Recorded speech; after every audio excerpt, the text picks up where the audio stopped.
Olá, caríssimos irmãos e irmãs, sejam bem-vindos a mais um áudio da Liturgia da Palavra para o mês de setembro de 2023. Vamos nos recordar dos principais temas pontuais dedicados a setembro. Primeiro é o mês da Bíblia.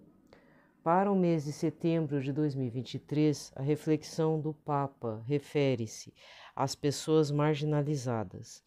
Rezemos para que as pessoas que vivem à margem da sociedade, em condições de vida desumanas, não sejam esquecidas pelas instituições e jamais sejam consideradas descartáveis. O Papa nos pede que acolhamos os marginalizados que estão infelizmente, na nossa sociedade, no nosso território paroquial, nas nossas famílias.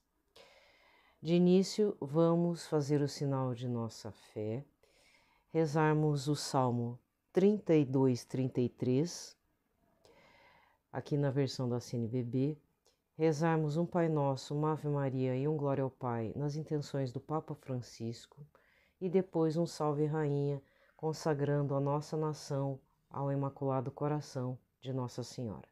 Pelo sinal da Santa Cruz, livrai-nos Deus Nosso Senhor de todos os nossos inimigos, em nome do Pai, do Filho e do Espírito Santo. Amém.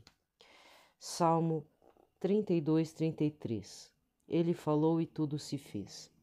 Exultai justos no Senhor, que merece o louvor do que são bons. Louvai o Senhor com a cítara, com a harpa de 10 cordas, cantai-lhe. Cantai-lhe um cântico novo, tocai a cítara com arte e bradai. Pois sincera é a palavra do Senhor e fiel toda a sua obra. Ele ama o direito e a justiça, da sua bondade a terra está cheia. Pela palavra do Senhor foram feitos os céus, pelo sopro de sua boca tudo quanto os enfeita. Como num clique recolheu as águas do mar e encerrou em comportas os oceanos. Que toda a terra tema o Senhor, tremam diante dele todos os habitantes do mundo, pois ele falou e tudo se fez, ordenou e tudo começou a existir. O Senhor anula os desígnios das nações, frustra os projetos dos povos, mas o plano do Senhor é estável para sempre, os pensamentos do seu coração por todas as gerações. Feliz a nação cujo Deus é o Senhor, o povo que escolheu para si como herança. Do céu o Senhor está olhando, ele vê a humanidade inteira. Do lugar onde mora observa todos os habitantes da terra. Foi ele quem lhe formou o coração, ele compreende tudo o que fazem. O rei não se salva por um forte exército, nem o herói por seu grande vigor. O cavalo não ajuda a vencer, com toda a sua força não poderá salvar. O olhar do Senhor vigia sobre quem o teme, sobre quem espera na sua graça, para livrá-lo da morte e nutri-lo no tempo da fome. Nossa alma espera pelo Senhor, é Ele o nosso auxílio, o nosso escudo. Nele se alegra o nosso coração e confiamos no seu santo nome. Senhor, esteja sobre nós a tua graça, de modo como em ti esperamos. Agora rezemos um Pai Nosso, uma Ave Maria, um Glória ao Pai, ao Papa Francisco. Pai nosso que estais nos céus, santificado seja o vosso nome, venha a nós o vosso reino, seja feita a vossa vontade, assim na terra como no céu. O pão nosso de cada dia nos dai hoje, perdoai-nos as nossas ofensas, assim como nós perdoamos a quem nos tem ofendido. Não nos deixeis cair em tentação, mas livrai-nos de todo o mal. Amém. Ave Maria, cheia de graça, o Senhor é convosco, bendita sois vós entre as mulheres, bendito é o fruto do vosso ventre, Jesus. Santa Maria, Mãe de Deus, rogai por nós, pecadores, agora e na hora de nossa morte. Amém. Glória ao Pai, ao Filho e ao Espírito Santo, como era no princípio, agora e sempre. Amém. Rezemos agora um Salve Rainha, consagrando o Brasil à Imaculada Conceição. Salve Rainha, Mãe de Misericórdia, vida, doçura e esperança nossa salve. A vós bradamos, degredados filhos de Eva, a vós suspirando, gemendo e chorando neste vale de lágrimas. Eia, pois, advogada nossa, esses vossos olhos misericordiosos a nós ouvei, e depois desse desterro, mostrai-nos Jesus. Bendito é o fruto do vosso ventre, ó clemente, ó piedosa, ó doce sempre Virgem Maria. Rogai por nós, Santa Mãe de Deus, para que sejamos dignos das promessas de Cristo. Amém. A seguir, a liturgia da palavra do dia. Nesse dia 4 de setembro de 2023, nós estamos na 22ª semana do Tempo Comum, cor litúrgica verde, santo do dia Santa Rosália, tá? Amanhã é dia de Santa Teresa de Calcutá. E vamos seguir aqui a vida. Estamos terminando aqui a leitura de um trecho do decreto que determina, que fala sobre a liturgia das horas após o Concílio Vaticano II, durante o período da regência de São João Paulo II, tá? Então, hoje eu encerro e até dou já o começo da introdução geral sobre a liturgia das horas.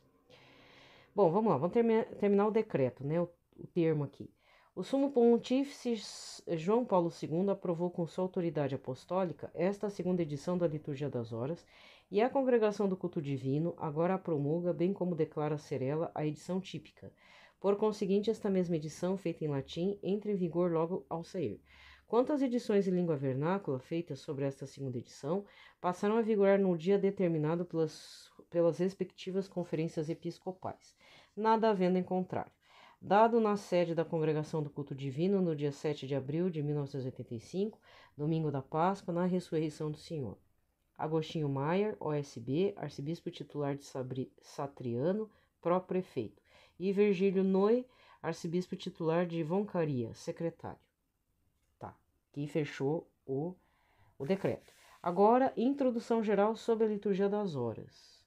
Nesta introdução geral, omitem-se os números que não são de interesse da liturgia das horas abreviada. Porque, veja, eu estou falando a partir de um material que é a liturgia das horas abreviada. Aqui não tem um ofício divino. Já expliquei, vou explicar de novo. Falei no dia 1º de setembro, mas vou falar de novo. É sempre bom repetir. Eu sou leiga, não sou consagrada. Quer dizer, sou consagrada pelo método Montfort e tal, mas isso não... Quando a gente fala de povo consagrado, é alguma comunidade, religioso, irmão, frei, freira, entendeu?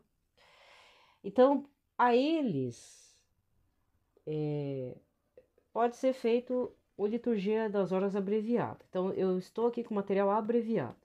Por que não estou com a completa? Porque a completa, que contém o ofício divino, ele é voltado para os presbíteros, para os sacerdotes, né? Para o povo sacerdotal, certo? Então, na teoria, é para todo mundo rezar o Liturgia das Horas, principalmente sacerdotes, tá? Principalmente. Então, se eles não sabem, aí já não é aí, desculpa falar, aí não é comigo, tá? Porque aí envolve ideologias, né? Ah, teologia da libertação, não nem sabe no que existe. Aliás, nem reza. Aí já não sei. Aí, falar a verdade, eu nem vou ficar entrando no quesito ideologia. A pessoa escolheu. Eu tô numa fase ruim, sabe? Eu tô numa fase assim. A pessoa escolheu. Eu só rezo pela conversão dela. Mas que certas informações cheguem na respectiva pessoa para a salvação da alma. Porque eu falar a verdade tá muito cansativo. Então não vou ficar me estressando mais com esse tipo de coisa, né? Então tem certas lutas, mesmo dentro do Instagram, que eu desisti. Melhor deixa, né? Eu acho que assim, se eu tô falando que é setembro, é o mês da Bíblia, o tema desse mês é Efésios 4, versículo 24. Então, tem gente que está fazendo a quaresma de São Miguel Arcanjo, mas deveria estar lendo mais a palavra de Deus no período de setembro, né? Eu vou fazer o meu. A consciência bateu aqui. Aliás, eu demorei um pouco para acordar, acordar no sentido de ler a palavra mais intensamente, né? Eu vou assumir isso para mim. Alertar só se for para ganhar biscoito no Instagram, no YouTube, etc, entendeu? Mas claro que como influenciadores digitais, pouco menores ou maiores, todos nós temos obrigação de dizer, olha, setembro é o mês da Bíblia. O tema que a CNBB está falando é Efésios 4, versículo 24. Tem material já disponível, né? Então, cada um que corra atrás. Quer fazer aula em conjunto? Não tem problema. Vamos fazer. Né? Tem gente que está fazendo umas coisas para se animar, né? Deve ser isso. Só que dependendo da situação, alguns vão ficar animados, outros vão achar que não, acho que não, né? Tem outros interesses aí. Então, tudo tem a ver com o foco que nós damos. Você está focado na quaresma, eu também estou. Mas é hora da gente estar estudando a mais a Bíblia. Porque aí a gente fica com aquele preconceito do povo evangélico que carrega a Bíblia debaixo do braço, mas pelo menos ainda faz um bom testemunho. Agora, católico, porque eu vejo, parece que tem vergonha de levar a Bíblia para não ser identificado com evangélico. Tinha que ser o contrário, né? A gente tinha que dar um bom exemplo, né? Fazer a leitura da Bíblia, da palavra, e por que não fazemos? Sendo que nós temos uma variedade, uma gama de traduções, né? Ah, mas a Bíblia católica é cara. Claro, envolve a tradução, né, querido, querida? É a mesma coisa livro de informática, programação. Vai lá ver os livros, quanto é que custa. E aquilo dura o quê? No máximo 2 anos.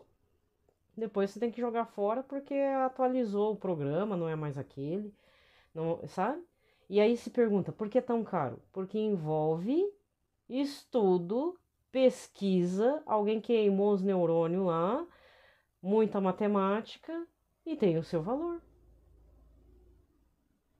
Eu não estou falando da Bíblia evangélica, eu estou falando da Bíblia católica. Se a Bíblia católica você acha cara, na faixa de 40, 50 reais cada volume, por que que é assim? Porque envolveu uma tradução minuciosa, houve uma equipe. Por que que uma Bíblia de Jerusalém é tão cara, né? E na faixa de 100 reais, a média de 90 a 100 reais, vamos colocar assim. Não deve estar isso, mas por aí. Porque envolveu uma equipe grande para fazer as traduções, entende? Tá? Então fica a dica. Então vamos lá, continuando. Introdução geral para a liturgia das horas, capítulo 1. Importância da liturgia das horas ou ofício divino na vida da igreja. Então é assim, liturgia das horas, oração das horas, breviário, ofício divino. Estamos falando teoricamente da mesma coisa, tá? Então vai estar com esses nomes: breviário, liturgia das horas, oração das horas, ofício divino e tal, tá? A oração pública e comum do povo de Deus é considerada com razão entre as principais funções da igreja. Nos primórdios, já os batizados eram perseverantes em ouvir os ensinamentos dos apóstolos, na comunhão fraterna, na fração do pão e nas orações. Atos 2, versículo 42. Várias vezes atestam os Atos dos Apóstolos que a comunidade cristã orava em comum. Os documentos da igreja primitiva testemunham também que os fiéis, cada um em particular, se entregavam à oração em determinadas horas. Assim, muito cedo prevaleceu em diversas regiões o costume de reservar para a prece comum tempos fixos, como a última hora do dia, ao anoitecer, quando se acendiam as luzes, ou a primeira, quando saindo do sol a noite finda. Com o decorrer do tempo, chegaram a santificar com uma prece comum também as demais horas, que os padres viam insinuadas nos Atos dos Apóstolos. Aí, de fato, aparecem os discípulos reunidos às 9 horas. O príncipe dos apóstolos subiu ao terraço para orar pelas 12 horas. Atos 10, versículo 9. Pedro e João subiam ao templo à hora da oração às 15 horas. Atos 3, versículo 1. Por volta de meia-noite, Paulo e Silas em oração louvavam a Deus. Atos 16, versículo 25. O número 2 eu deixo para amanhã, tá? Parágrafo 2. Bom, vamos lá. Nesta segunda-feira, primeira leitura, primeira carta de São Paulo aos Tessalonicenses 4, versículos de 13 a 18. Irmãos, não queremos deixar-vos na incerteza a respeito dos mortos, para que não fiqueis tristes como os outros, que não têm esperança. Se Jesus morreu e ressuscitou, e esta é a nossa fé, de modo semelhante Deus trará de volta. Com o Cristo, os que através dele entraram no sono da morte. Isto vos declaramos segundo a palavra do Senhor. Nós que fomos deixados com vida para a vinda do Senhor, não levaremos vantagem em relação aos que morreram. Pois o Senhor mesmo, quando for dada a ordem, a voz do arcanjo e ao som da trombeta, descerá do céu e os que morreram em Cristo ressuscitarão primeiro. Em seguida, nós que fomos deixados com vida, seremos arrebatados com eles nas nuvens para o encontro com o Senhor nos ares, e assim estaremos sempre com o Senhor. Exortai-vos, pois, uns aos outros com estas palavras. Palavra do Senhor. Responsório de hoje é o Salmo 95, 96, com o refrão: O Senhor vem julgar nossa terra. Cantai ao Senhor Deus um canto novo, manifestai sua glória entre as nações e entre os povos do universo seus prodígios. O Senhor vem julgar nossa terra. Pois Deus é grande e muito digno de louvor, é mais terrível e maior que os outros deuses. Porque um nada são os deuses dos pagãos. Foi o Senhor e nosso Deus quem fez os céus. O Senhor vem julgar nossa terra. O céu se rejubile e exulte a terra, aplauda o mar com o que vive em suas águas, os campos com seus frutos se jubilem, exultem as florestas e as matas. O Senhor vem julgar nossa terra. Na presença do Senhor, pois ele vem, porque vem para julgar a terra inteira. Governará o mundo todo com justiça e os povos julgará com lealdade. O Senhor veio julgar nossa terra. Evangelho de hoje é Lucas 4, versículos 16 a 30. Naquele tempo veio Jesus à cidade de Nazaré, onde se tinha criado. Conforme seu costume, entrou na sinagoga no sábado e levantou-se para fazer a leitura. Deram-lhe o livro do profeta Isaías. Abrindo o livro, Jesus achou a passagem que está escrito: O Espírito do Senhor está sobre mim, porque ele me consagrou com a unção para anunciar a boa nova aos pobres. Enviou-me para proclamar a libertação aos cativos e aos cegos a recuperação da vista, para libertar os oprimidos e para proclamar um ano da graça do Senhor. Depois fechou o livro, entregou-o ao ajudante e sentou-se. Todos os que estavam na sinagoga tinham os olhos fixos nele. Então começou a dizer-lhes: Hoje se cumpriu esta passagem da Escritura que acabastes de ouvir. Todos davam testemunho a seu respeito, admirados com as palavras cheias de encanto que saíam da sua boca, e diziam: Não é este o filho de José?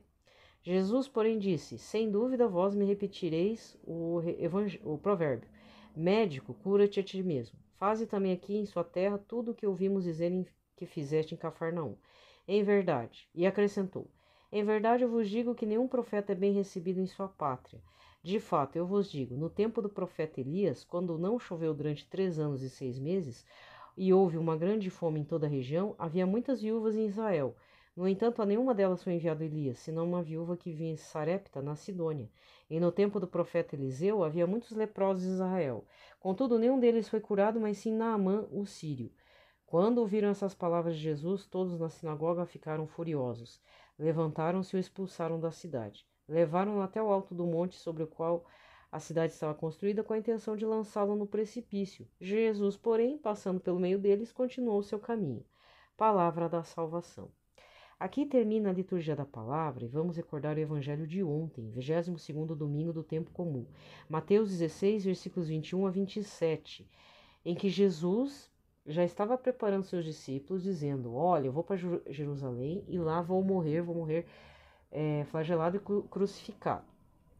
Só que Pedro, apegado à parte humana de Jesus, falou: que Deus não permita tal coisa, Senhor, que isto nunca aconteça. E Jesus chama Pedro do quê? Na verdade não é Pedro, né? Mas é o Espírito que habita Pedro.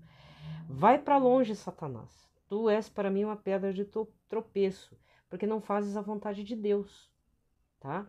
E o evangelho do outro domingo, dia 27 de agosto, 21º domingo do tempo comum, Mateus 16, versículos de 13 a 20. Jesus faz duas perguntas aos discípulos. O que o povo acha, quem o povo acha que Jesus é? E depois pergunta aos discípulos: e vocês? Quem vocês acham quem eu sou, né? Tá certo? Detalhe importante. Para quem faz o estudo da palavra, vai perceber que Pedro muda quase que radicalmente, né, de um homem que quer estudar, de estar perto com Jesus, que ama Jesus, que quer saber das coisas. Ele depois que Jesus morreu, Jesus ressuscitou, ele aparece, Jesus sopra o Espírito Santo neles dentro do cenáculo, onde está Nossa Senhora. No dia de Pentecostes, que é uma data que já existe no calendário judaico, acontece a efusão do Espírito Santo, né? O Espírito Santo toma posse de todos que estão no cenáculo. E quem toma a palavra? Pedro. Por quê? Jesus já tinha delegado a Pedro, mas Pedro não estava se sentindo confiante, né, num primeiro momento, antes da efusão em Pentecostes do Espírito Santo, que ele seria o primeiro Papa, o líder da igreja que Jesus fundou, né? E aí, pós-Pentecostes, pós a efusão do Espírito, nós percebemos, inclusive, não só ele, como até São João, evangelista, que eles têm coragem para curar os doentes, para anunciar a palavra. Eles começam, inclusive, de alguma forma, estar cientes das Escrituras, né? e vão anunciando a boa nova. Então, existem dois Pedros aqui. O Pedro que fala para Jesus que isso nunca aconteça com o Senhor é o Pedro covarde, é o Pedro que vai negar Jesus, né? É o Pedro que depois Jesus tem que ir resgatar, ele está lá pescando, ele volta à vida velha, porque ele fica sem rumo, ele não considera que tem coragem para ir anunciar a boa nova. E aí Jesus precisa mandar um reforço, isso que já tinha, ele avisa, né? Mas avisa de novo, ó, vou te mandar o defensor para que vocês não se sintam tão sozinhos, ele que vai dar força, coragem para anunciar a boa nova, anunciar Jesus também. E aí acontece a efusão do Espírito Santo no dia de Pentecostes, no qual está Nossa Senhora, mulheres, parentes e os discípulos, todos escondidos, né? Todos estão com medo. Mas não podemos esquecer que no cenáculo está Nossa Senhora, tá? Então desejo a todos uma ótima semana, fiquem em paz, na paz de Cristo.